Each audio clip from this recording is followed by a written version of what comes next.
In the contemporary era, the service sector has expanded to encompass an overwhelming majority of the workforce. This shift from tangible production to service-oriented roles marks a significant transformation in the job landscape. However, this evolution raises critical questions about the true value and contribution of many modern professions, particularly those that don't produce tangible goods or offer clear improvements to society. Understanding this paradox necessitates a journey back to the roots of Soviet communism. In the Soviet model, employment was guaranteed, leading to the creation of numerous jobs that, while ensuring employment, didn't necessarily contribute to productive output or societal improvement. This model focused more on employment for its own sake rather than efficiency or productivity, laid the groundwork for a similar trend in contemporary capitalism. As we explore how money works in this context, we'll delve into how modern capitalism, despite its focus on market efficiency, has paradoxically nurtured a similar trend. The rise of bull jobs roles that seem to exist primarily to justify their own existence is a critical aspect of this exploration. These jobs, while not necessarily contributing directly to productivity, have become an integral part of the modern economic fabric. This phenomenon challenges the traditional view of a self-regulating free market. Instead of weeding out inefficiencies, the market has, in some cases, perpetuated them. By examining this trend, we can gain deeper insights into the complexities and contradictions of the modern service economy, where the value of work is not always measured by tangible output or clear societal benefits. In the next sections, we'll analyze how this trend impacts the broader economy, the psychology of work, and the future of employment in an increasingly service-dominated world. Stay tuned as we uncover the hidden dynamics of modern capitalism and its surprising parallels with Soviet employment principles. The echoes of Soviet communism are subtly resonating in today's job market, particularly in the context of unnecessary job creation. The Soviet Union's idealization of labor led to a culture where employment was prized above all else, creating a landscape filled with redundant tasks. Managers hoarded workers, assigning them menial tasks like counting inventories of nuts and bolts, under the guise of maintaining full employment. Fast forward to the modern Western world, and we notice striking parallels. The proliferation of what anthropologist David Graeber terms bull jobs in his influential book reflects a similar pattern. These jobs, spread across 5 broad categories, highlight a growing trend of roles that seem to have little to no substantive contribution to the workforce or society at large. Graeber's theory suggests that in our pursuit of economic growth and job creation, we've inadvertently fostered a culture where the existence of a job is more valued than its actual productivity or necessity. This phenomenon raises critical questions about the nature of work in the contemporary capitalist system and challenges the traditional notion that free markets naturally eliminate inefficiency. As we delve deeper into the types of bull jobs and their implications on the economy, work culture, and individual well-being, we'll explore how this modern-day phenomenon is shaping our understanding of employment and productivity. Are we merely replicating the Soviet model under a new guise? And more importantly, what does this mean for the future of work and economic development in a world where busy work is becoming increasingly normalized? Stay tuned as we unravel these complex questions, shedding light on the subtle yet significant ways in which our work culture is echoing a bygone era of guaranteed employment and the noble idealization of labor. In the intricate tapestry of modern work culture, certain roles stand out for their questionable necessity, fitting perfectly into David Graeber's categorization of bullshit jobs. Let's delve deeper into these categories, starting with flunkies. 1. Flunkies. These roles are emblematic of status and hierarchy, existing primarily to make others feel important.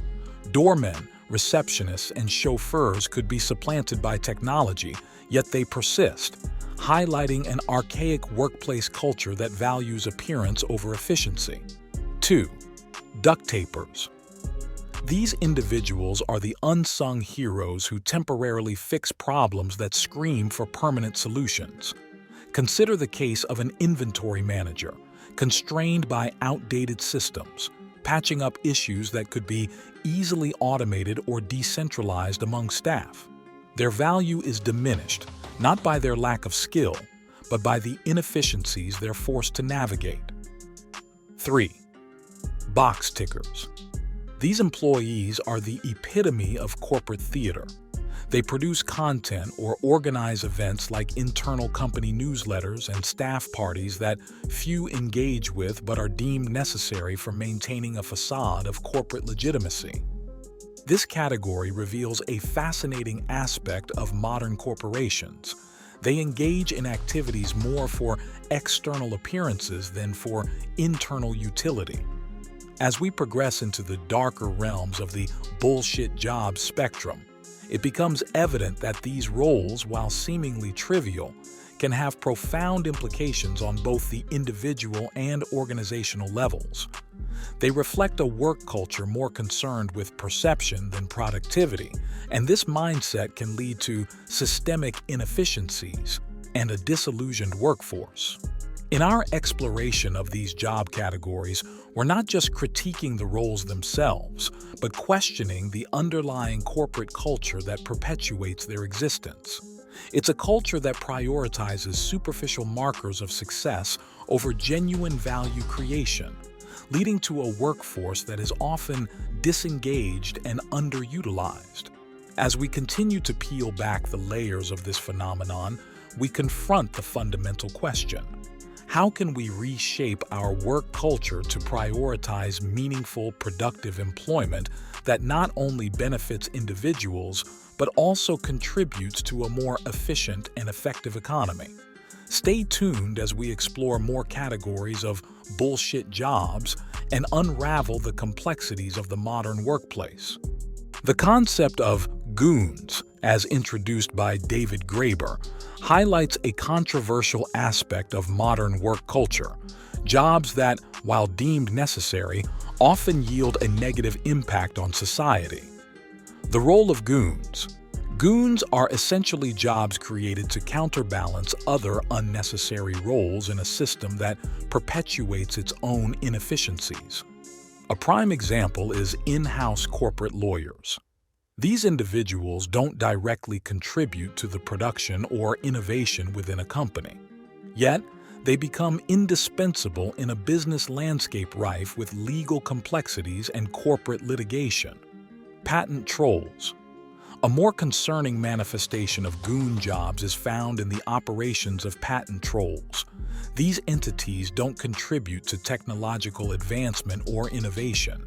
Instead, they leverage the legal system to extract value from companies actively contributing to the economy, often stifling genuine innovation and creativity.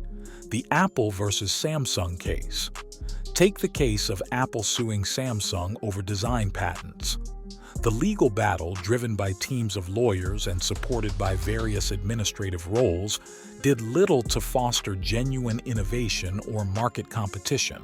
Instead, it redirected resources towards legal maneuvering rather than productive development.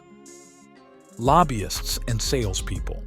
Beyond legal realms, lobbyists and certain types of salespeople exemplify goon roles.